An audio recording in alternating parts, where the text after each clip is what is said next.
Hello my dear students, ಹೇಗಿದ್ದೀರಾ ಎಲ್ಲರೂ? Welcome to Pallavi tutorials. ನಾನು ನಿಮ್ಮ ಕಾಮರ್ಸ್ ಲೆಕ್ಚರರ್ ಪಲ್ಲವಿ. ಮಕ್ಕಳೇ, ಈ ಒಂದು ವಿಡಿಯೋದಲ್ಲಿ ನಿಮಗೆ second PUC business studies annual ಎಕ್ಸಾಮಲ್ಲಿ ಕಾರಣಾಂತರಗಳಿಂದ ಯಾರು ಫೇಲ್ ಆಗಿದ್ದೀರಿ ಅವರು ಸಪ್ಲಿಮೆಂಟರಿ ಎಕ್ಸಾಮ್ ಬರೀಲಿಕ್ಕೆ ಓದ್ಕೋತಾ ಇರ್ತೀರಿ. ಸೊ ಯಾವುದನ್ನು ಓದ್ಕೊಳ್ಬೇಕು ಅನ್ನುವಂತಹ ಕನ್ಫ್ಯೂಷನಲ್ಲಿ ಎಲ್ಲವನ್ನು ಓದ್ಕೊಂಡು ಎಗೇನ್ ನೀವು ಎಕ್ಸಾಮನ್ನು ಕಷ್ಟ ಮಾಡ್ಕೊಳ್ಬೇಡಿ. ಹಾಗಾಗಿ ಯಾವುದನ್ನು ಓದ್ಕೊಳ್ಬೇಕು ಅನ್ನೋದನ್ನು ಕ್ವಶನ್ನು ವಿತ್ ಆನ್ಸರ್ ಈ ವಿಡಿಯೋದಲ್ಲಿ ಹೇಳ್ತಾ ಇದ್ದೀನಿ. ಎಂಡ್ವರೆಗೂ ಹೇಳುವಂತಹ ಪ್ರತಿಯೊಂದು ಕ್ವಶನ್ನು ಆನ್ಸರ್ಗೂ ನೀವು ಪ್ರಿಪೇರ್ ಆಗಬೇಕು. ಆ್ಯನ್ಯುವಲ್ ಎಕ್ಸಾಮಿಗೆ ಕೊಟ್ಟಿರೋದ್ರಲ್ಲಿ ಕೆಲವೊಂದನ್ನು ಕಡಿಮೆ ಮಾಡಿ ನಿಮಗೆ ಹೇಳ್ತಾ ಇದ್ದೀನಿ. ಯಾಕಂತ ಹೇಳಿದರೆ ಈಗ ಆ್ಯನ್ಯುವಲ್ ಎಕ್ಸಾಮಿಗೆ ಕೊಟ್ಟಿರೋದು ನಿಮಗೆ ಹೆವಿ ಆಗಿದೆ. ಬಟ್ ನೀವು ಅಬ್ಸರ್ವ್ ಮಾಡಿರಬಹುದು, ಆ್ಯನ್ಯುವಲ್ ಎಕ್ಸಾಮಿಗೆ ನಾನು ಏನು ಓದ್ಕೊಳ್ಳಿ ಅಂತ ಕೊಟ್ಟಿದ್ದೆ ಅದೆಲ್ಲ ಕ್ವಶನ್ಸು ಕೂಡ ಬಂದಿದೆ. ಓಕೆನಾ? ಹಾಗಾಗಿ ಇಲ್ಲೂ ಕೂಡ ವಿಡಿಯೋ ಎಂಡ್ವರೆಗೂ ಕೂಡ ನಾನು ಏನೇನು ಕ್ವಶನ್ನು ಆನ್ಸರು ಹೇಳ್ತಾ ಹೋಗ್ತೀನಿ, ಅದನ್ನು ಓದ್ಕೊಳ್ಬೇಕು. ನಿಮಗೇನಾದರೂ ಇಲ್ಲ ನಾವು ಇಷ್ಟೇ ಕೊಟ್ಟರು ಕೂಡ ಓದ್ಕೊಳ್ತೀವಿ ಅನ್ನೋದಾದರೆ ನಾನು ಆ್ಯನ್ಯುವಲ್ ಎಕ್ಸಾಮಿಗೋಸ್ಕರ ಏನು ಸಜೆಸ್ಟ್ ಮಾಡಿದ್ದೀನಿ, ಕೆಲವೊಂದು ಮಲ್ಟಿಪಲ್ ಚಾಯ್ಸ್ ಕ್ವಶನ್ಸ್ ಆಗಿರಬಹುದು, ಫಿಲ್ ಇನ್ ದ ಬ್ಲ್ಯಾಂಕ್ಸ್ ಆಗಿರಬಹುದು, ಮ್ಯಾಥ್ ದ ಫಾಲೋಯಿಂಗ್ ಆಗಿರಬಹುದು, 1 word answer, 2 marks, 4 marks, 8 marks, then POQ ಎಲ್ಲವೂ ಕೂಡ ವಿತ್ ಆನ್ಸರ್ ಅಪ್ಲೋಡ್ ಮಾಡಿದ್ದೀನಿ. ಕನ್ನಡ ಮೀಡಿಯಂ ಅವರಿಗೂ ಕೂಡ ಬಹು ಆಯ್ಕೆ ಪ್ರಶ್ನೆಗಳು, ಬಿಟ್ಟ ಸ್ಥಳ ತುಂಬಿ ಹೊಂದಿಸಿ ಬರೆಯಿರಿ, 1 ಅಂಕ, 2 ಅಂಕ, 4 ಅಂಕ, 8 ಅಂಕ ಹಾಗೂ ಕಾರ್ಯಭಾರ ಆಧಾರಿತ ಪ್ರಶ್ನೆಗಳು. ಆ ಒಂದು ಲಿಂಕನ್ನು ಡಿಸ್ಕ್ರಿಪ್ಷನಲ್ಲಿ ಹಾಕಿರ್ತೀನಿ, ಅದರಲ್ಲಿ ಡೀಟೇಲ್ ಆಗಿ ಸಿಗುತ್ತೆ. ಹಾಗಂತ ಹೇಳ್ಕೊಂಡು ಈ ವಿಡಿಯೋ ಹೆಲ್ಪ್ ಆಗಲ್ವಾ ಕೇಳಿದರೆ ಖಂಡಿತವಾಗ್ಲೂ ಹೆಲ್ಪ್ ಆಗುತ್ತೆ. ಪಾಸ್ ಆಗಬೇಕು ಅಂತ ಯಾರು ಅಂದ್ಕೊಂಡಿರ್ತೀರಿ ಅವರಿಗೆ ಏನೊಂದು 60 ಸ್ಕೋರ್ ಆದರೂ ಸಾಕು ಅನ್ನೋರಿಗೆ ಈ ವಿಡಿಯೋ ಹೆಲ್ಪ್ ಆಗುತ್ತೆ. ಈ ವಿಡಿಯೋದಲ್ಲಿ ಜಸ್ಟ್ 4 ಮಾರ್ಕ್ಸಿಗೆ ಬರುವಂತಹ ಇಂಪಾರ್ಟೆಂಟ್ ಕ್ವಶನ್ಸು ಆನ್ಸರ್ಸು ಹೇಳ್ತಾ ಇದ್ದೀನಿ. ನೆಕ್ಸ್ಟ್ 8 ಮಾರ್ಕ್ಸ್ ಮಾಡಲಿಕ್ಕಾದರೆ ಮಾಡ್ತೀನಿ. 8 ಮಾರ್ಕ್ಸ್ ಬೇಕೋ ಬೇಡವೋ ಅನ್ನೋದನ್ನು ಕಮೆಂಟ್ ಮಾಡಿ. ಯಾರ್ಯಾರು ಚಾನಲ್ಗೆ ಸಬ್ಸ್ಕ್ರೈಬ್ ಆಗಿಲ್ಲ ಅವರು ಸಬ್ಸ್ಕ್ರೈಬ್ ಆಗಿ ಆಲ್ ಬಟನ್ನ ಕ್ಲಿಕ್ ಮಾಡ್ಕೊಳ್ಳಿ. 8 ಮಾರ್ಕ್ಸ್ ನಾನೇನೋ ಅಪ್ಲೋಡ್ ಮಾಡಿದರೆ ನಿಮಗೆ ನೋಟಿಫಿಕೇಷನು ಬರುತ್ತೆ. ಒಂದೇ ಪಾಯಿಂಟ್ ಏನು ಅಂತ ಹೇಳಿದರೆ, ಸಪ್ಲಿಮೆಂಟರಿಯಲ್ಲಿ ಒಳ್ಳೆ ಸ್ಕೋರ್ ಆಗಬೇಕು ಅಂತ ಹೇಳಿದ್ರೆ ಈ ಹಿಂದೆ ಏನು ನೀವು ಆ್ಯನ್ಯುವಲ್ ಎಕ್ಸಾಮ್ ಬರೆದಿದ್ದೀರಲ್ಲ ಮಕ್ಕಳೇ, ಕ್ವಶನ್ ಪೇಪರು, ಅದರಲ್ಲಿರುವಂತಹ ಪ್ರತಿಯೊಂದು ಕ್ವಶನ್ನಿಗೂ ಕೂಡ ನೀವೇನಾಗಬೇಕು, ಪ್ರಿಪೇರ್ ಆಗಬೇಕು. ಇನ್ನೊಂದು, ನೀವು ಆ್ಯನ್ಯುವಲ್ ಎಕ್ಸಾಮ್ ಅಟೆಂಡ್ ಮಾಡೋದಕ್ಕಿಂತ ಮುಂಚೆ ಬೋರ್ಡಿಂದ ನಿಮಗೆ ಮಾಡೆಲ್ ಪೇಪರ್ನ ರಿಲೀಸ್ ಮಾಡಿದರು ಪ್ರತಿ ಸಬ್ಜೆಕ್ಟಿಂದು ಅಲ್ವಾ. ಸೊ ಆ ಮಾಡೆಲ್ ಪೇಪರ್ಗೆ ನೀವು ರೆಡಿ ಆಗಬೇಕು. ನಿಮಗೇನಾದರೂ ಲಾಸ್ಟ್ ಇಯರ್ದು ಪ್ರಿಪ್ರೇಟ್ರಿ ಪೇಪರ್ ಸಿಕ್ಕಿದರೆ ಅದಕ್ಕೆ ರೆಡಿ ಆಗಬೇಕು. ಸೊ 3 ಕ್ವಶನ್ ಪೇಪರ್ನ ನೀವು ಆಲ್ಮೋಸ್ಟ್ ನೋಡಿದಾಗ ನಿಮಗೆ ಗೊತ್ತಾಗುತ್ತೆ ಮೋಸ್ಟ್ ರಿಪೀಟೆಡ್ ಕ್ವಶನ್ಸ್ ಯಾವುದು ಅಂತ ಹೇಳ್ಕೊಂಡು ನೀವೇ ಅನಲೈಸ್ ಮಾಡಿ ಓದ್ಕೊಳ್ಬಹುದು. ಇಲ್ಲ ಅದೆಲ್ಲ ಮಾಡಲಿಕ್ಕೆ ಕಷ್ಟ ಅಂತ ಹೇಳಿದ್ರೆ ನಾನೇ ಆ ಪ್ರೋಸೆಸ್ನ ಮಾಡಿದ್ದೀನಿ. ಸೊ ಈ ವಿಡಿಯೋ ನಿಮಗೆ ಹೆಲ್ಪ್ಫುಲ್ ಆಗಿರುತ್ತೆ. ಫಸ್ಟು ನೀವು ಏನು ಮಾಡಬೇಕು ಅಂತ ಹೇಳಿದ್ರೆ 4 ಮಾರ್ಕ್ಸಿನ ಕ್ವಶನ್ಸಿಗೆ ಅವ್ರು ಎಷ್ಟು ಕ್ವಶನ್ಸ್ ಕೊಟ್ಟಿರ್ತಾರೆ, ನೀವೆಷ್ಟು ಆನ್ಸರ್ ಬರೀಬೇಕು ಅನ್ನೋ ನಿಮಗೆ ಗೊತ್ತಿರಬೇಕು. ಟೋಟಲ್ಲಾಗಿ 10 ಕ್ವಶನ್ಸನ್ನು ಕೊಟ್ಟಿರ್ತಾರೆ. ನೀವು 7 ಕ್ವಶನ್ಸಿಗೆ ಆನ್ಸರ್ನ ಮಾಡಬೇಕು. 7 × 4 28 ಮಾರ್ಕ್ಸ್. ಓಕೆನಾ? ಸೊ ಯಾವ್ಯಾವ ಕ್ವಶನ್ಸು ಅಂತ ಹೇಳ್ತಾ ಹೋಗ್ತೀನಿ. ಕ್ಲೀನಾಗಿ ಒಂದು ಕಡೆ ಬರ್ಕೊಳ್ಳಿ. ಇಫ್ ಪಾಸಿಬಲ್ ಸ್ಕ್ರೀನ್ಶಾಟ್ ತೊಗೊಳ್ಳಿ. ಈ ಒಂದು ನಾನೇನು ಡೀಟೇಲಾಗಿ ಹೇಳಿದ್ದೀನಿ ಇದರ PDF ನನ್ನ ಹತ್ರ ಇಲ್ಲ. ಇದ್ದಿದ್ರೆ ನಾನು ಅದರ ಲಿಂಕನ್ನೇ ಡಿಸ್ಕ್ರಿಪ್ಷನಲ್ಲಿ ಕೊಡ್ತಾ ಇದ್ದೆ. PDF ಇಲ್ಲ, ಬಟ್ ನಾನು ಡೀಟೇಲಾಗಿ ಅಪ್ಲೋಡ್ ಮಾಡಿರುವಂತಹ ವಿಡಿಯೋ ಇದೆ. ಓಕೆ, ಫಸ್ಟ್ 4 ಮಾರ್ಕ್ಸಿಗೆ ಪಕ್ಕಾ ಬರುವಂತಹ ಕ್ವಶನ್ ಯಾವುದು ಅಂತ ಹೇಳಿದ್ರೆ, explain FW Taylor's scientific management principles ಅಂತ ಕೇಳ್ತಾರೆ. ಆವಾಗ ನೀವು ಆನ್ಸರ್ನ ಹೇಗೆ ಬರಿಬೇಕು ಅಂತ ಹೇಳಿದರೆ, principles are some truth about some phenomenon that provide guidelines for decision making and action. ಹಾಗಾದರೆ ಯಾವುದ್ಯಾವುದು ಪ್ರಿನ್ಸಿಪಲ್ಸು ನೋಡಿ. ನೀವು ಎಕ್ಸಾಮಲ್ಲಿ ಏನು ಕನ್ಫ್ಯೂಸ್ ಮಾಡ್ಕೊಳ್ತೀರಿ ಅಂತ ಹೇಳಿದ್ರೆ, ನೀವು ಮೇಯ್ನಾಗಿ 2 ಪ್ರಿನ್ಸಿಪಲ್ಸ್ಗಳನ್ನ ಓದ್ಕೊಂಡಿರ್ತೀರಿ. ಒಂದು FW ಟೇಲರ್ ಅವರ ಸೈಂಟಿಫಿಕ್ ಪ್ರಿನ್ಸಿಪಲ್ಸು, ಎರಡನೇದು ಫೆಯಾಲ್ರವರ ಜನರಲ್ ಪ್ರಿನ್ಸಿಪಲ್ಸು. ಇಲ್ಲಿ ನಿಮಗೆ ಲಾಸ್ಟ್ ಆ್ಯನ್ಯುವಲ್ ಎಕ್ಸಾಮಿಗೆ ಟೇಲರ್ ಪ್ರಿನ್ಸಿಪಲ್ ಕೇಳಿದಾರಲ್ಲ, ಅದೇ ರೀತಿ ಫೆಯಾಲು ಕೇಳಬಹುದು. ಫೆಯಾಲಿಂದು ಯಾವುದಾದ್ರೂ 4 ಪ್ರಿನ್ಸಿಪಲ್ಸ್ನ ಎಕ್ಸ್ಪ್ಲೈನ್ ಮಾಡಿ ಅಂತ ಕೂಡ ಕೇಳಬಹುದು. ಹಾಗಾಗಿ ನೀವೇನು ಮಾಡಿರಬೇಕು, ಟೇಲರ್ ಪ್ರಿನ್ಸಿಪಲ್ಲು, ಫೆಯಾಲ್ ಪ್ರಿನ್ಸಿಪಲ್ಲು ಎರಡೂ ಓದ್ಕೊಂಡಿರಬೇಕು. ಸೊ ಟೇಲರ್ ಪ್ರಿನ್ಸಿಪಲ್ಲಿಗೆ ಆನ್ಸರ್ ಯಾವುದು ಅಂತ ಹೇಳಿದರೆ ಇದಿಷ್ಟು ಪಾಯಿಂಟು. ಇದಕ್ಕೆ ನಾನು ಎಕ್ಸ್ಪ್ಲನೇಷನ್ನ ನಿಮಗೆ ಹೇಳೋದಿಲ್ಲ, ಓನ್ಲಿ ಪಾಯಿಂಟ್ಸ್ ಅಷ್ಟೇ ಕೊಡ್ತೀನಿ. ಯಾಕೆ ಅಂತ ಹೇಳಿದರೆ ಪಾಪ ನೀವು ಓದ್ಕೊಳ್ತಾ ಇರೋದೇ ಸಪ್ಲಿಮೆಂಟರಿಗೆ. ಸೊ ಎಕ್ಸ್ಪ್ಲನೇಷನ್ನು ಕೊಡ್ತಾ ಹೋದರೆ ವೀಡಿಯೋನೂ ಲೆಂತಿ ಆಗುತ್ತೆ, ನಿಮಗೂ ಓದ್ಕೊಳ್ಳೋಕೆ ಕಷ್ಟ ಆಗುತ್ತೆ. ಬಟ್ ಪಾಯಿಂಟ್ ಅಂತೂ ತುಂಬ ಇಂಪಾರ್ಟೆಂಟು. ನೀವು ಓನಾಗಿ ಕೂಡ ಎಕ್ಸ್ಪ್ಲೈನ್ ಮಾಡಲಿಕ್ಕೆ ಬಿಸ್ನೆಸ್ ಸ್ಟಡೀಸಲ್ಲಿ ಅವಕಾಶ ಇರೋದ್ರಿಂದ ಪಾಯಿಂಟ್ಸನ್ನು ಕರೆಕ್ಟಾಗಿ ಓದ್ಕೊಂಡು ಹೋಗಿ. ಓಕೆನಾ? ಏನು 5 ಪಾಯಿಂಟ್ಸ್ ಅಂತ ಹೇಳಿದರೆ, science not rule of thumb, harmony not discord, cooperation not individualism, optimum production, development of each and every person to their greatest efficiency and prosperity. ಓಕೆನಾ, ಇದು ಇಂಪಾರ್ಟೆಂಟ್ ಕ್ವಶನ್ನು ಒಂದು. ಸೊ ಸಪ್ಲಿಮೆಂಟರಿ ಎಕ್ಸಾಮ್ ಆಗಿರೋದ್ರಿಂದ ಅಲ್ಲಿ Taylor principles ಬದಲಿಗೆ ಫೇಯಾಲ್ principles ಬಂದರೂ ಕೂಡ 4 ಬರಿಬೇಕಾಗತ್ತೆ. ಕ್ವಶನ್ನ ನೀವೇ ಯಾವುದಾದ್ರೂ 4 ಪ್ರಿನ್ಸಿಪಲ್ಸ್ನ ಎಕ್ಸ್ಪ್ಲೈನ್ ಮಾಡಿ ಅಂತ ಬೇಕಿದ್ದರೂ ಕೇಳಬಹುದು, ಅಥವಾ ಇರುವಂತಹ 14 ಪ್ರಿನ್ಸಿಪಲ್ಸ್ ಇದೆಯಲ್ಲ, ಫೇಯಾಲ್ 14 ಪ್ರಿನ್ಸಿಪಲ್ಸ್ ಇದೆಯಲ್ಲ, ಆ 14ರಲ್ಲಿ ಅವರೇ 4 ಪಾಯಿಂಟ್ ಕೊಟ್ಟು ಇದು 4ನ್ನೇ ಎಕ್ಸ್ಪ್ಲೈನ್ ಮಾಡಿ ಅಂತ ಕೂಡ ಕೇಳಬಹುದು. ಸೊ ಈ ಕಾನ್ಸೆಪ್ಟನ್ನು ಎಕ್ಸ್ಪ್ಲೈನ್ ಮಾಡಿರೋ ವಿಡಿಯೋ ಇದೆ. ನಾನು ಸಿಂಪಲ್ಲಾಗಿ 14 ಪ್ರಿನ್ಸಿಪಲ್ಸ್ನ ನಿಮಗೆ ಅರ್ಥ ಆಗೋ ರೀತಿ ಎಕ್ಸ್ಪ್ಲೈನ್ ಮಾಡಿದ್ದೀನಿ. ಆ ವಿಡಿಯೋನ ವಾಚ್ ಮಾಡ್ಕೊಂಡು ಹೋದರೆ ನೀವು ಜಸ್ಟ್ ಇಲ್ಲಿ ಪಾಯಿಂಟನ್ನು ಕಲ್ತ್ಕೊಂಡು ಹೋದರೆ ಸಾಕು, ಅಲ್ಲಿ ಓನಾಗಿ ನೀವೇ ಎಕ್ಸಾಮಲ್ಲಿ ಎಕ್ಸ್ಪ್ಲೈನ್ ಮಾಡಬಹುದು. ಫೇಯಾಲ್ ಪ್ರಿನ್ಸಿಪಲ್ಸ್ ಯಾವ್ದು? Division of work, authority and responsibility, discipline, unity of command, unity of direction, remuneration of employees, scalar chain, order, centralisation and decentralisation, initiative. Just ಇಲ್ಲಿ ನಾನು 10 ಪಾಯಿಂಟ್ಸನ್ನು ಅಷ್ಟೇ ತೊಗೊಂಡಿದ್ದೀನಿ. ಯಾಕೆ ಅಂತ ಹೇಳಿದರೆ ನಾನು ಇದನ್ನು 2 ರೀತಿ ಯೋಚನೆ ಮಾಡಿದ್ದೀನಿ. ಒಂದು, ನಿಮಗೆ ಇದು POQಲಿ ಕೂಡ ಕೇಳುವಂಥ ಚಾನ್ಸಸ್ ಇದೆ, ಪ್ರಾಕ್ಟಿಕಲ್ ಓರಿಯೆಂಟೆಡ್ ಕ್ವಶನ್ಸಲ್ಲೂ ಕೇಳುವಂಥ ಚಾನ್ಸಸ್ ಇದೆ. ಇಲ್ಲ ಸೈಂಟಿಫಿಕ್ ಪ್ರಿನ್ಸಿಪಲ್ಸ್ ಬದಲಿಗೆ ಫೇಯಾಲ್ ಪ್ರಿನ್ಸಿಪಲ್ಸ್ ಕೇಳ್ಬೋದು.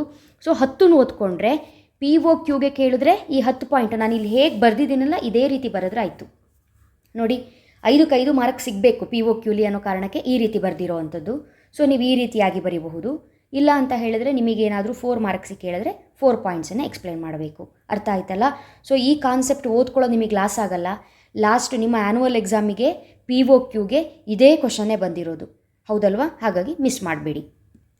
Next question, briefly explain any 4 dimensions of business environment ಇದೆ. ಇದು ನಿಮ್ಮ ಆ್ಯನ್ಯುವಲ್ ಎಕ್ಸಾಮಲ್ಲಿ ಕೇಳಿರುವಂತಹ ಕ್ವಶನ್ನು. ನಿಮ್ಮ ಮಾಡೆಲ್ ಪೇಪರಲ್ಲಿ ಕೇಳಿರುವಂಥ ಕ್ವಶನ್ ಯಾವುದು ಅಂತ ಹೇಳಿದ್ರೆ, explain any 4 points to explain how important the understanding of business environment is for the managers. ನೀವು ಎರಡನ್ನೂ ಕೂಡ ಓದ್ಕೊಂಡಿರಬೇಕು. ಇದು 2ರಲ್ಲಿ ಒಂದು ಗ್ಯಾರಂಟಿ ಇರುತ್ತೆ. ಸೊ ಕೊಡ್ತಾ ಇರೋದೇ 2 ಕ್ವಶನ್ನು, ಮಿಸ್ ಮಾಡಬೇಡಿ. ಬಿಸ್ನೆಸ್ ಎನ್ವಿರಾನ್ಮೆಂಟಿಗೆ ಸಂಬಂಧಪಟ್ಟ ಹಾಗೆ ಮ್ಯಾನೇಜರ್ಸಿಗೆ ಇಲ್ಲಿ ಏನೇನಿದೆ, ಯಾಕೆ ಮ್ಯಾನೇಜರು ಬಿಸ್ನೆಸ್ ಎನ್ವಿರಾನ್ಮೆಂಟನ್ನು ಸ್ಟಡಿ ಮಾಡೋದು, ಅದು ಯಾಕೆ ನೀಡಿದೆ ಅನ್ನೋದು ಒಂದು ಕಾನ್ಸೆಪ್ಟು. ಇನ್ನೊಂದು ಬಿಸ್ನೆಸ್ ಎನ್ವಿರಾನ್ಮೆಂಟಿನ ಡೈಮೆನ್ಷನ್ಸು. ಫಸ್ಟು ನಾನು ನಿಮಗೆ ಬಿಸ್ನೆಸ್ ಎನ್ವಿರಾನ್ಮೆಂಟಿನ ಡೈಮೆನ್ಷನ್ಸ್ ಯಾವ್ದು ಅನ್ನೋದನ್ನು ಹೇಳ್ತೀನಿ. ಸೊ ನೀವು ಡೈಮೆನ್ಷನ್ಸು 4 ಇದೆ ಅಲ್ಲ, ಆ 4 ಡೈಮೆನ್ಷನ್ಸನ್ನು ಬರೆಯೋದಕ್ಕಿಂತ ಮುಂಚೆ ಬಿಸ್ನೆಸ್ ಎನ್ವಿರಾನ್ಮೆಂಟ್ ಅಂದರೆ ಏನು ಅನ್ನೋದನ್ನು ನೀವು ಓದ್ಕೊಂಡಿರಬೇಕಾಗತ್ತೆ. ಸೊ ಬಿಸ್ನೆಸ್ ಎನ್ವಿರಾನ್ಮೆಂಟ್ ಅಂತ ಹೇಳಿದ್ರೆ, the term business environment means the sum total of all individuals, institutions and other forces that are outside the control of a business enterprise but that may affect its performance ಅಂತ ಬರೆದು 4 ಡೈಮೆನ್ಷನ್ಸನ್ನು ಬರಿಬೇಕು. Dimensions ಯಾವುದು ಬರ್ಕೊಳ್ಳಿ. First one, economic environment, social environment, technological environment, political environment. ಓಕೆನಾ? Next business environment model ಪೇಪರಲ್ಲಿ ಕೊಟ್ಟಿದ್ದಾರಲ್ಲ, ಆ ಕ್ವಶನಿಗೆ ಆನ್ಸರ್ ಏನು? 4 point. It enables the firm to identify opportunities and getting the first mover advantage. It helps the firm to identify threats and early warning signals. It helps in tapping useful resources. It helps in coping with rapid changes. Next important question, annual ಎಕ್ಸಾಮಿಗೆ importance of planning ಕೇಳಿದ್ದಾರೆ, model ಪೇಪರಲ್ಲಿ limitations of planning ಕೇಳಿದ್ದಾರೆ. ಹಾಗಾದರೆ ಸಪ್ಲಿಮೆಂಟರಿಗೆ ಯಾವ question ಬರಬಹುದು? Importance ಆದರೂ ಬರಬಹುದು, limitations ಆದರೂ ಬರಬಹುದು, ಅಥವಾ ಅಡ್ವಾಂಟೇಜಸ್ ಆದರೂ ಬರಬಹುದು, ಇಲ್ಲ ಟೈಪ್ಸ್ ಆದರೂ ಬರಬಹುದು. ಸೊ 4 ನೀವು ಕರೆಕ್ಟಾಗಿ ಓದ್ಕೊಂಡಿರಬೇಕು. ಆ 4ಕ್ಕೂ ಆನ್ಸರ್ನ ಇವಾಗ ಹೇಳ್ತೀನಿ, ಕರೆಕ್ಟಾಗಿ ಫಾಲೋ ಮಾಡಿ. ನಿಮಗೆ ಡೀಟೇಲಾಗಿ ವಿಡಿಯೋ ಬೇಕು ಅಂತ ಹೇಳಿದರೆ ಡಿಸ್ಕ್ರಿಪ್ಷನಲ್ಲಿರೋ ಲಿಂಕನ್ನು ಚೆಕ್ ಮಾಡಿ. ಯಾಕಂತ ಹೇಳಿದರೆ ಚಾಪ್ಟರ್ ವೈಸ್ ಯಾವ್ಯಾವ ಕ್ವಶನ್ಸು ಆನ್ಸರ್ಸು ಬರುತ್ತೆ ಅನ್ನೋದನ್ನು ನಾನು ನಿಮಗೆ ಆ್ಯನ್ಯುವಲ್ ಎಕ್ಸಾಮಿಗೆ ಕೊಟ್ಟುಬಿಟ್ಟಿದ್ದೆ. ಸೊ ಅದನ್ನು ಹೇಳ್ತಾ ಹೋದರೆ ವಿಡಿಯೋ ಲೆಂತಿ ಆಗುತ್ತೆ, ಅದಕ್ಕೋಸ್ಕರ ಡೈರೆಕ್ಟಾಗಿ ಆನ್ಸರ್ನ ಹೇಳ್ತಾ ಇದ್ದೀನಿ. ಓಕೆನಾ? ಸೊ ನಿಮಗೆ ಇವಾಗ ಏನು ಹೇಳಬೇಕು ಅಂತ ಹೇಳಿದ್ರೆ, ಪ್ಲ್ಯಾನಿಂಗ್ ಚಾಪ್ಟ್ರಲ್ಲಿ ಬರುವಂತಹ 4 ಮಾರ್ಕ್ಸಿನ ಇಂಪಾರ್ಟೆಂಟ್ ಕ್ವಶನ್ಸು ಸಪ್ಲಿಮೆಂಟರಿಗೆ. First one merits or advantages ಕೇಳಬಹುದು. Explain the importance of planning ಅಂತ ಕೇಳಬಹುದು, ಆರ್ ಮೆರಿಟ್ಸ್ ಆಫ್ ಪ್ಲ್ಯಾನಿಂಗ್ ಅಂತ ಕೇಳ್ಬೋದು, ಆರ್ ಅಡ್ವಾಂಟೇಜಸ್ ಆಫ್ ಪ್ಲ್ಯಾನಿಂಗ್ ಅಂತ ಕೇಳಬಹುದು. ಏನೇ ಕೇಳಿದರೂ ಕೂಡ ಒಂದೇ ಆನ್ಸರ್. ನೋಡಿ, ಒಂದು ಕ್ವಶನಿಗೆ ಆನ್ಸರ್ ಓದ್ಕೊಂಡ್ರೆ 3ಕ್ಕೆ ಆನ್ಸರ್ ಮಾಡಬಹುದು. Importance of planning, merits of planning, advantages of planning, 3ಕ್ಕೆ ಈ 4 ಪಾಯಿಂಟನ್ನು ಓದ್ಕೊಳ್ಬೇಕು. ಪ್ಲ್ಯಾನಿಂಗಿಂದ ಏನೇನು ಅಡ್ವಾಂಟೇಜಸ್ ಇದೆ, ಪ್ಲ್ಯಾನಿಂಗಿನ ಇಂಪಾರ್ಟೆನ್ಸ್ ಏನು ಅಂತ ಹೇಳಿದರೆ, ಪ್ಲ್ಯಾನಿಂಗ್ ಪ್ರೊವೈಡ್ಸ್ ಡೈರೆಕ್ಷನ್. ಹೇಗೆ ವರ್ಕ್ ಮಾಡಬೇಕು ಅನ್ನೋದಕ್ಕೆ ಡೈರೆಕ್ಷನ್ ಕೊಡುತ್ತೆ. Planning reduces wastages. ಪ್ಲ್ಯಾನ್ ಮಾಡಿಕೊಂಡು ಕೆಲಸ ಮಾಡಿದ್ರೆ ವೇಸ್ಟೇಜು ಕಡಿಮೆ ಆಗುತ್ತೆ. Planning reduce the risk of uncertainty. ಫ್ಯೂಚರಲ್ಲಿ ಬರುವಂತಹ ರಿಸ್ಕ್ ಏನಿದೆ, ಅನ್ಸರ್ಟೇನಿಟೀಸ್ ಏನಿದೆ, ಅದನ್ನು ಫೇಸ್ ಮಾಡಲಿಕ್ಕೆ ಹೆಲ್ಪ್ ಆಗುತ್ತೆ. Planning provides innovative ideas. Planning provides innovative ideas. ಪ್ಲ್ಯಾನಿಂಗಿಂದ ನಮಗೆ ಹೊಸ ಹೊಸ ಐಡಿಯಾಗಳು ಬಿಸ್ನೆಸ್ಸಲ್ಲಿ ಬರ್ತಾ ಹೋಗುತ್ತೆ. Next, explain the limitations of planning. Limitations ಏನಾದರೂ ಕೇಳಿದರೆ 4 ಲಿಮಿಟೇಷನ್ಸ್ನ ಬರಿಬೇಕು.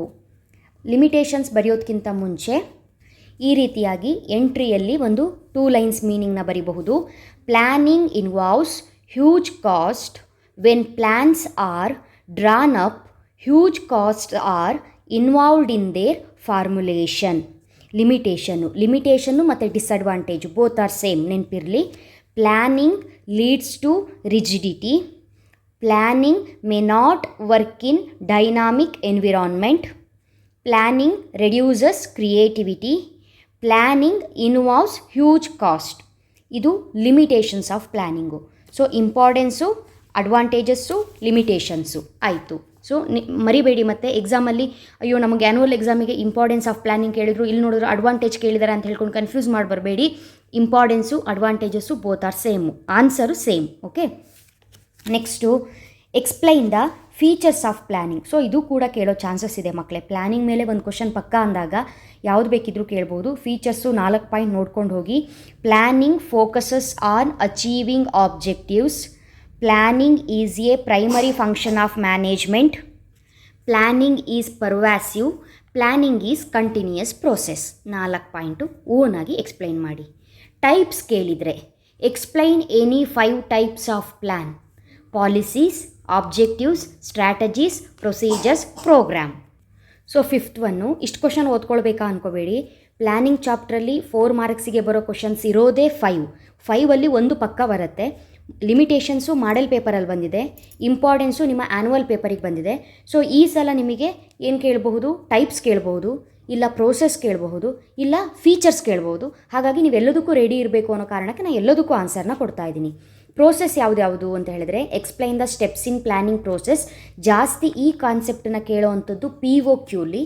Okay, setting objectives, developing premises, identification of alternative course of action, evaluating alternative courses, setting on alternative, implement the plan, follow up action. ಇವಾಗ ನಿಮಗೆ 5ರಲ್ಲಿ ಇಂಪಾರ್ಟೆಂಟ್ ಯಾವುದು ಅಂತ ಹೇಳಿದರೆ, first feature important, ಆಮೇಲೆ ಇಂಪಾರ್ಟೆನ್ಸು, ಅಡ್ವಾಂಟೇಜಸ್ಸು, ಮೆರಿಟ್ಸು ಎಲ್ಲ ಒಂದೇ ಅಂತ ಹೇಳಿದ್ನಲ್ಲ ಅದು ಇಂಪಾರ್ಟೆಂಟು. ಅದಾದ್ರ ಮೇಲೆ ಲಿಮಿಟೇಷನ್ಸ್ ಇಂಪಾರ್ಟೆಂಟು. ಅದಾದ್ರ ಮೇಲೆ ಟೈಪ್ಸ್ ಓದ್ಕೊಳ್ಳಿ. ಫೈನಲ್ ಆಗಿ ಈ ಕಾನ್ಸೆಪ್ಟನ್ನು ಒಂದ್ಸಲ ಒಂಚೂರು ನೋಡ್ಕೊಂಡು ಹೋಗಿರಿ. Okay, next one explain briefly 4 on the job training methods. So training ಮೆಥಡ್ಸಲ್ಲಿ on the job, off the job ಎರಡಿದೆ ಅಲ್ವಾ. ಸೊ ಅದರಲ್ಲಿ ಇವಾಗ ಇಲ್ಲಿ ಆನ್ ದ ಜಾಬ್ ಕೇಳಿದ್ದಾರೆ. ಸಪ್ಲಿಮೆಂಟರಿಗೆ ಆಫ್ ದ ಜಾಬು ಕೇಳಬಹುದು, ಅಥವಾ ಆನ್ ದ ಜಾಬೇ ಕೇಳಬಹುದು, ಅಥವಾ ಬೇರೆನೂ ಕೇಳಬಹುದು. ಸೊ ಯಾವ್ದ್ಯಾವ್ದು ಕೇಳ್ತಾರೆ ಅನ್ನೋದನ್ನು ಹೇಳ್ತೀನಿ. ಒಂದು ನೆನ್ಪಿಟ್ಕೊಳ್ಳಿ, ಇಲ್ಲಿ ಕೇಳೋದು 10 ಕ್ವಶನ್ಸು, ನೀವು ಅಟೆಂಡ್ ಮಾಡೋದು ಓನ್ಲಿ 7 ಕ್ವಶನ್ಸು. ನಾನು ಆ 7 ಕ್ವಶನ್ಸ್ ಪಾಯಿಂಟನ್ನು ಮೈಂಡಲ್ಲಿ ಇಟ್ಕೊಂಡು ಓನ್ಲಿ 7 ಚಾಪ್ಟರ್ಸಿಂದ ಅಷ್ಟೇ ಹೇಳ್ತಾ ಹೋಗ್ತೀನಿ. ಉಳಿದಿರೋ 3 ಚಾಪ್ಟರ್ಸ್ನ ನಾನು ಟಚ್ಚು ಕೂಡ ಮಾಡಿಲ್ಲ, ನಾನು ನಿಮಗೆ ಹೇಳೋದು ಇಲ್ಲ. ಬಟ್ ನಾನು ಇಲ್ಲಿ ಹೇಳಿರೋದು ಅಷ್ಟು ಇಂಪಾರ್ಟೆಂಟ್ ಆಗಿರುತ್ತೆ. ಇದರಲ್ಲಿ ನೀವೇನಾದರೂ ಸ್ಕಿಪ್ ಮಾಡಿದ್ರೆ ಎಕ್ಸಾಮ್ ಕಷ್ಟ ಆಗುತ್ತೆ. ಓಕೆ, ಹಾಗಾದರೆ on the job training method ಯಾವ್ದು ಅಂತ ಹೇಳಿದ್ರೆ ನೋಡಿ, ಫಸ್ಟ್ ಒನ್ ನೀವು training is a process of increasing knowledge and skills. It is enable the employee to do the job better ಅಂತ ಬರ್ಕೊಂಡು, ಅದರಲ್ಲಿ 2 ಟೈಪ್ಸ್ ಇದೆ. There are 2 types in training, on the job training, off the job training. ಎಕ್ಸಾಮಿಗೆ on the job ಕೇಳಿದಾರಾ, on the ಜಾಬಿಗೆ ಇದು 4 ಬರೀರಿ. ಎಕ್ಸಾಮಿಗೆ off the job ಕೇಳಿದ್ರಾ, of the ಜಾಬಿಗೆ ಇದನ್ನು ಬರೀರಿ. On the job, off the job ಎರಡೂ ಸೇರಿ 8 ಮಾರ್ಕ್ಸಿಗೆ ಕೇಳಿದ್ರಾ, ಇಲ್ಲಿ ಏನಿದೆ ಇದನ್ನೇ ಬರೀರಿ. ಈ ರೀತಿ ಒಂದು ಸಿಂಪಲ್ ಮೀನಿಂಗ್ ಬರೆದು, ಇಲ್ಲಿ 2 ಟೈಪ್ಸ್ ಬರುತ್ತೆ ಟ್ರೈನಿಂಗಲ್ಲಿ ಅಂತ ಬರೆದು, ಆನ್ ದ ಜಾಬಲ್ಲಿ ಇಷ್ಟು ಪಾಯಿಂಟ್ಸು, ಆಫ್ ದ ಜಾಬಲ್ಲಿ ಇಷ್ಟು ಪಾಯಿಂಟ್ಸ್ ಬರೀರಿ. ಓನಾಗಿ ಎಕ್ಸ್ಪ್ಲೈನ್ ಮಾಡಿ. ಓಕೆನಾ. ಆನ್ ದ ಜಾಬ್ ಮೆಥಡ್ಸ್ ಯಾವ್ದು ಅಂತ ಹೇಳಿದರೆ, on the job training methods, apprenticeship training, coaching, internship training, job rotation. Off the job training ಯಾವ್ದು ಅಂತ ಹೇಳಿದರೆ, classroom lecture, case study, vestibule training, computer modelling, performance appraisal, compensation. ಇದು important concept. ನಿಮ್ಮ luck ಚೆನ್ನಾಗಿದ್ದರೆ 8 ಮಾರ್ಕ್ಸಿಗೆ ಬರುತ್ತೆ, ಇಲ್ಲ 4 ಮಾರ್ಕ್ಸಲ್ಲಿ ಆನ್ ದ ಜಾಬು ಇಲ್ಲ ಆಫ್ ದ ಜಾಬು ಎರಡರಲ್ಲೊಂದು ಬರುತ್ತೆ. ಸೊ ಆನ್ ದ ಜಾಬ್ ಕೇಳಿರೋದು ನಿಮ್ಮ ಆ್ಯನ್ಯುವಲ್ ಪೇಪರಲ್ಲಿ. ಬಟ್ ನಿಮ್ಮ ಮಾಡೆಲ್ ಪೇಪರಲ್ಲಿ ಯಾವ ಕ್ವಶನ್ ಕೇಳಿದರು ಅಂತ ಹೇಳಿದರೆ, ನಿಮಗೆ explain any 4 test used for the selection of employees ಅಂತ ಕೇಳಿದರು. ಸೊ ಇದು ಕೂಡ ಇಂಪಾರ್ಟೆಂಟ್. 4 ಟೆಸ್ಟನ್ನು ಬರೀರಿ ಅಂತ ಹೇಳ್ಕೊಂಡು, selection is the procedure of matching organizational requirement with the skills and qualification of the people. 4 ಟೆಸ್ಟ್ಗಳು ಯಾವ್ದ್ಯಾವುದು ಅಂತ ಹೇಳಿದ್ರೆ, intelligence test, aptitude test, proficiency test, personality test. So ನಾನು ನಿಮಗೆ ಈ ವಿಡಿಯೋದಲ್ಲಿ ಮಾಡೆಲ್ ಪೇಪರಲ್ಲಿರೋ ಕ್ವಶನ್ಸಿಗೂ ಆನ್ಸರ್ಸ್ನ ಹೇಳ್ತಾ ಇದ್ದೀನಿ, ಆ್ಯನ್ಯುವಲ್ ಪೇಪರಲ್ಲಿರೋ ಕ್ವಶನಿಗೂ ಆನ್ಸರ್ನ ಹೇಳ್ತಾ ಇದ್ದೀನಿ, ಸಪ್ಲಿಮೆಂಟರಿಗೆ ಬರಬಹುದಾದಂತಹ ಕ್ವಶನಿಗೂ ಕೂಡ ಆನ್ಸರ್ ಹೇಳ್ತಾ ಇದ್ದೀನಿ. ಹಾಗಾಗಿ ವಿಡಿಯೋ ಲೆಂತೆ ಆಗ್ತಾ ಇದೆ. ಸೊ ಮಿಸ್ ಮಾಡದೆ ವಾಚ್ ಮಾಡಿ ಎಂಡ್ವರೆಗೂ. ಸೊ ಅದೆರಡನ್ನ ಬಿಟ್ಟು ಟೈಪ್ಸ್ ಆಫ್ ಟೆಸ್ಟು ಮತ್ತು on the job training, of the job training, ಅದು ಬಿಟ್ಟು ಮತ್ತೆ ಯಾವ್ದು ಬರುತ್ತೆ ಅಂತ ಹೇಳಿದ್ರೆ ಸ್ಟಾಫಿಂಗ್ ಚಾಪ್ಟ್ರಲ್ಲಿ. ಸೊ ಗೊತ್ತಿದೆ ಅಲ್ಲ, on the job training, of the job training, selection ಇದೆಲ್ಲ ಬರೋದು ಸ್ಟಾಫಿಂಗ್ ಚಾಪ್ಟ್ರಲ್ಲೇ. ಟೋಟಲ್ ಆಗಿ 16 ಮಾರ್ಕ್ಸು ಈ ಚಾಪ್ಟ್ರಲ್ಲಿ ಬರೋದ್ರಿಂದ 8 ಮಾರ್ಕ್ಸಿನ ಕ್ವಶನು ಇರುತ್ತೆ, 4 ಮಾರ್ಕ್ಸಿನ ಕ್ವಶನು ಇರುತ್ತೆ. ಸೊ ನಿಮಗೆ ನಿಮ್ಮ ಲಕ್ ಚೆನ್ನಾಗಿದ್ದರೆ explain the various sources of recruitment ಅಂತ 8 ಮಾರ್ಕ್ಸಿಗೆ ಕೇಳ್ತಾರೆ. ಆ ಸೋರ್ಸಸ್ ಆಫ್ ರಿಕ್ರೂಟ್ಮೆಂಟಲ್ಲಿ ಎರಡಿದೆ, ಒಂದು ಇಂಟರ್ನಲ್ ಸೋರ್ಸು, ಇನ್ನೊಂದು ಎಕ್ಸ್ಟರ್ನಲ್ ಸೋರ್ಸು ಅಂತ. ಅದರಲ್ಲಿ ಯಾವುದಾದ್ರೂ ಒಂದು ಸೋರ್ಸನ್ನ 4 ಮಾರ್ಕ್ಸಿಗೆ ಕೇಳ್ಬೋದು. ಹಾಗಾಗಿ ನೀವು ಇದನ್ನು ಓದ್ಕೊಳ್ಳೇಬೇಕು. ಯಾವ ರೀತಿ ಕ್ವಶನ್ನ ಕೇಳ್ತಾರೆ ಅಂತ ಹೇಳಿದ್ರೆ, ಒಂದು explain the various sources of recruitment ಅಂತ ಕೇಳ್ಬೋದು, ಅಥವಾ explain any 4 internal sources and 4 external sources of recruitment ಅಂತ ಕೇಳಬಹುದು, ಅಥವಾ 4 ಮಾರ್ಕ್ಸಿಗೆ explain any 4 external sources of recruitment ಅಂತ ಬೇಕಿದ್ರೂ ಕೇಳಬಹುದು. ಹಾಗಾಗಿ ಇದನ್ನು ನೋಡ್ಕೊಂಡಿರಬೇಕು. Answer, recruitment is the process of searching candidates for employment ಅಷ್ಟೇ. ಸೋರ್ಸಸ್ ಆಫ್ ರಿಕ್ರೂಟ್ಮೆಂಟ್ ಯಾವುದು? Internal source, external source.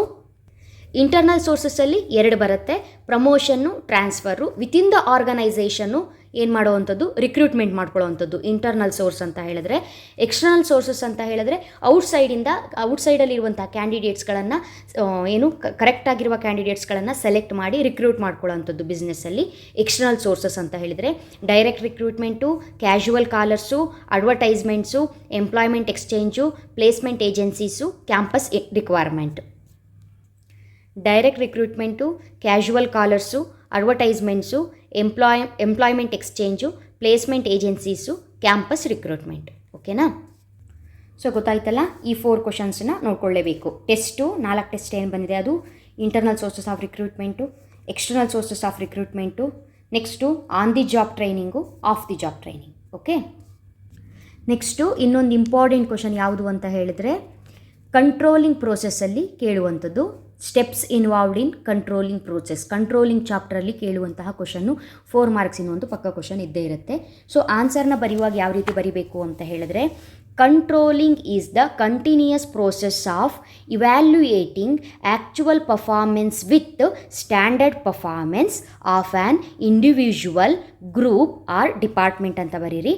Process 5 process ಇದೆ, ಇದನ್ನು ಓದ್ಕೊಂಡೋಗಿ. ಇದೇ ಪಕ್ಕ ಇಂಪಾರ್ಟೆಂಟ್ ಕ್ವಶನು ಈ ಚಾಪ್ಟ್ರಲ್ಲಿ. ಸೊ ಇದನ್ನು ಓದ್ಕೊಂಡೋಗಿ. Setting performance standards, measurement of actual performance, comparing the actual performance with standards, analysing the deviations, taking corrective actions. Next question, explain any 4 factors affecting working capital requirements of an organisation ಅಂತ ಇದೆ. So ಇದಕ್ಕೆ answer, working capital refers to investments in current assets such as stock of materials, work in progress, finished goods, account receivables etcetera. So factors affect ಯಾವುದು ಅಂತ ಹೇಳಿದ್ರೆ, size of business, production cycle, business cycle, growth and expansion. ನೋಡಿ ಇಲ್ಲಿದೆಯಲ್ಲ 34 question ಏನಿದೆ, ಇದು working capital ರಿಕ್ವೈರ್ಮೆಂಟಿನ factors ಯಾವುದು ಅಂತ ಕೇಳಿದ್ದಾರೆ. ಇದು ಯಾವ ಪೇಪರು? Annual question paper. ನಿಮ್ಮ ಮಾಡೆಲ್ ಪೇಪರಲ್ಲೂ ಕೂಡ ಇದೇ ಕ್ವಶನ್ನ ಇತ್ತು. ಸೊ ಸಪ್ಲಿಮೆಂಟರಿಗೆ ಏನು ಚೇಂಜಸ್ ಆಗಬಹುದು ಅಂತ ಹೇಳಿದ್ರೆ, ವರ್ಕಿಂಗ್ ಕ್ಯಾಪಿಟಲ್ ಬದಲಿಗೆ ಫಿಕ್ಸ್ಡ್ ಕ್ಯಾಪಿಟಲ್ ಕೇಳಬಹುದು. So fixed capital, working capital ಎರಡು ಓದ್ಕೊಳ್ಬೇಕು. ಈಗ ವರ್ಕಿಂಗ್ ಕ್ಯಾಪಿಟಲಿಗೆ 4 ಪಾಯಿಂಟ್ ಹೇಳಿದೆ ಅಲ್ವಾ, ಅದೇ ರೀತಿ ಏನಾದರೂ ನಿಮಗೆ ಫಿಕ್ಸ್ಡ್ ಕ್ಯಾಪಿಟಲ್ಗೆ ಏನಾದರೂ ಕ್ವಶನ್ನ ಕೇಳಿದ್ರೆ ಈ 4 ಪಾಯಿಂಟನ್ನು ಬರೆದು ಬನ್ನಿ ಮಕ್ಕಳೇ. ಸೊ ನಾನು ಆಪ್ಷನ್ನು ನಿಮಗೆಲ್ಲೂ ಕಷ್ಟ ಆಗಬಾರ್ದು ಅನ್ನೋ ಕಾರಣಕ್ಕೆ ಎರಡೂ ಹೇಳ್ತಾ ಇದ್ದೀನಿ. Fixed capital refers to investments in long term assets. ನೀವು ಇಲ್ಲಿ ಏನು working capital refers to investments in current assets ಅಂತ ಹೇಳಿದ್ರಿ, ಅದೇ ಥರ ಇಲ್ಲಿ ಆಪೋಸಿಟ್ ಟು ಫಿಕ್ಸ್ಡ್ ಅಸೆಟ್ಟಿಗೆ long term assets such as plant and machinery, land and building etcetera. Factors ಯಾವುದು 4 ಅಂತ ಹೇಳಿದ್ರೆ scale of operation, growth and expansion prospects, choice of technique or methods of production, diversification. ಓಕೆನಾ? So ಒಂದು ಇಲ್ಲಿ working ಕ್ಯಾಪಿಟಲಿನ 4 point ಕರೆಕ್ಟಾಗಿ ಬರ್ಕೊಳ್ಳಿ. Factors that affecting working capital, factors that affecting fixed capital, ಇದು 4. Okay, next 4 ಮಾರ್ಕ್ಸಿಗೆ ಬರೋ ಇನ್ನೊಂದು important question. Explain any 4 factors that affect the fixation of price of a product. Model ಪೇಪರಲ್ಲಿ ಇದ್ದಿರೋ ಕ್ವಶನ್ ಆಗಿದ್ದು ತುಂಬ ಇಂಪಾರ್ಟೆಂಟು. ಸೊ ಆನ್ಸರ್ನ ಬರಿಬೇಕಾದ್ರೆ a product is bundle of utilities consisting of various product features and accompanying services.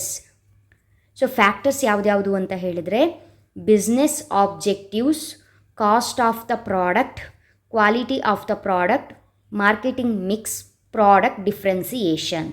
ನೋಡಿ ಇಲ್ಲಿ ನೀವು ಒಂದು ಕನ್ಫ್ಯೂಸ್ ಮಾಡ್ಕೊಳ್ಬೇಡಿ.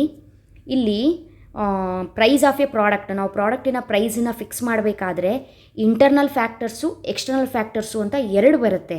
ಇಲ್ಲ ಅವರು ಡೈರೆಕ್ಟಾಗಿ ಫ್ಯಾಕ್ಟರ್ಸ್ ಏನು ಅಫೆಕ್ಟ್ ಆಗುತ್ತೆ ನಾವು ಪ್ರೈಸ್ ಫಿಕ್ಸ್ ಮಾಡಬೇಕಾದ್ರೆ ಅಂತ ಕೇಳಿದ್ದಾರೆ. ನೀವು ಇಂಟರ್ನಲ್ ಬೇಕಿದ್ರೂ ಬರೀಬಹುದು, ಎಕ್ಸ್ಟರ್ನಲ್ ಬೇಕಿದ್ರೂ ಬರೀಬಹುದು, ಅದು ನಿಮಗೆ ಬಿಟ್ಟಿದ್ದು.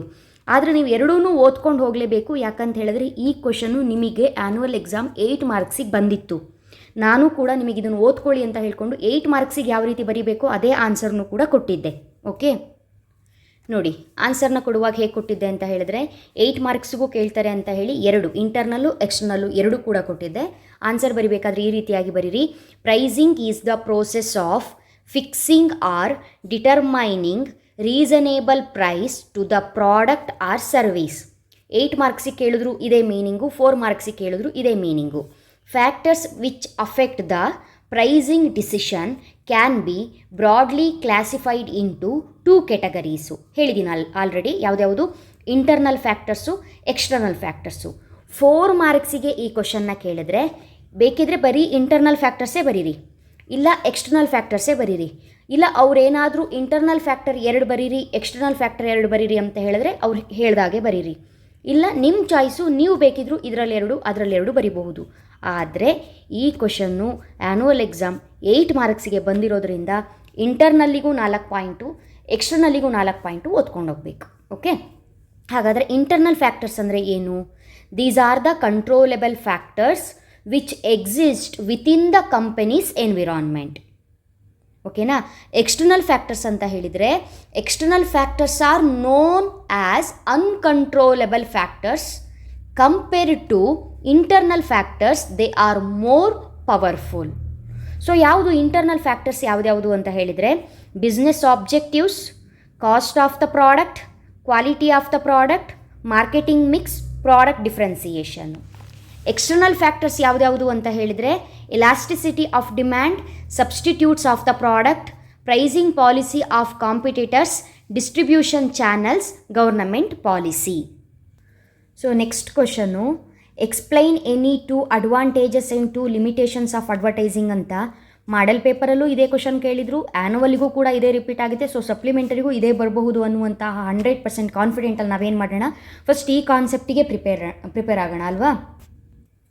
ನಾನು ಇಲ್ಲಿ ನಿಮಗೆ ಆನ್ಸರ್ನ ಇಫ್ ಏನಾದರೂ ಈ ಒಂದು ಕ್ವಶನ್ನು 8 ಮಾರ್ಕ್ಸಿಗೆ ಬಂದರೆ ನೀವು 2 ಪಾಯಿಂಟ್ ಬರೆದ್ರೆ ಸಾಕಾಗಲ್ಲ, 4 ಪಾಯಿಂಟೇ ಬರಿಬೇಕಲ್ಲ. ಅದಕ್ಕೋಸ್ಕರ ನಾನು ನಿಮಗೆ ಅಡ್ವರ್ಟೈಸಿಂಗಿನ ಅಡ್ವಾಂಟೇಜಸ್ಸು 4 ಪಾಯಿಂಟ್ಸು, ಡಿಸ್ಅಡ್ವಾಂಟೇಜಸ್ಸು 4 ಪಾಯಿಂಟ್ಸು ಹೇಳಿರ್ತೀನಿ ಮಕ್ಕಳೇ. ನಿಮಗೇನಾದರೂ 4 ಮಾರ್ಕ್ಸಿಗೆ ಈ ಕ್ವಶನ್ ಕೇಳಿದರೆ ಅಡ್ವಾಂಟೇಜಸ್ 2 ಬರೀರಿ, ಡಿಸ್ಅಡ್ವಾಂಟೇಜಸ್ 2 ಬರೀರಿ. ಇಲ್ಲ ಬರೀ ಅಡ್ವಾಂಟೇಜಸ್ ಕೇಳಿದರೆ ಅಡ್ವಾಂಟೇಜಸ್ 4 ಬರೀರಿ. ಇಲ್ಲ ಬರೀ ಡಿಸ್ಅಡ್ವಾಂಟೇಜ್ ಕೇಳಿದರೆ ಡಿಸ್ಅಡ್ವಾಂಟೇಜ್ 4 ಬರೀರಿ. ಇಲ್ಲ 8 ಮಾರ್ಕ್ಸಿಗೆ ಅಡ್ವಾಂಟೇಜು ಡಿಸ್ಅಡ್ವಾಂಟೇಜು ಕೇಳಿದ್ರು ಅಂತ ಹೇಳಿದ್ರೆ 4 ಬರೀರಿ. ಅರ್ಥ ಆಗ್ತಿದ್ದೀರಾ? So possibility ಬೇಕಾದಷ್ಟಿದೆ. ಯಾಕಂತ ಹೇಳಿದ್ರೆ ಈ ಚಾಪ್ಟ್ರಲ್ಲಿ 8 ಮಾರ್ಕ್ಸು 4 ಮಾರ್ಕ್ಸಿಗೆ ಕ್ವಶನ್ಸ್ ಬಂದೇ ಬರೋದ್ರಿಂದ ಹೇಗೆ ಬೇಕಿದ್ರೂ ಪಾಸಿಬಿಲಿಟೀಸ್ ಇದೆ. Advertising is any paid form of non personal presentation and promotion of ideas, goods or services by an identified sponsor. ಓಕೆನಾ? Advantages or merits 4 point. ಅಡ್ವರ್ಟೈಸಿಂಗಿನ advantages: increase in sales, economies of production, convenience, education of consumers. Disadvantages: less effective, lack of feedback, rigid, additional cost.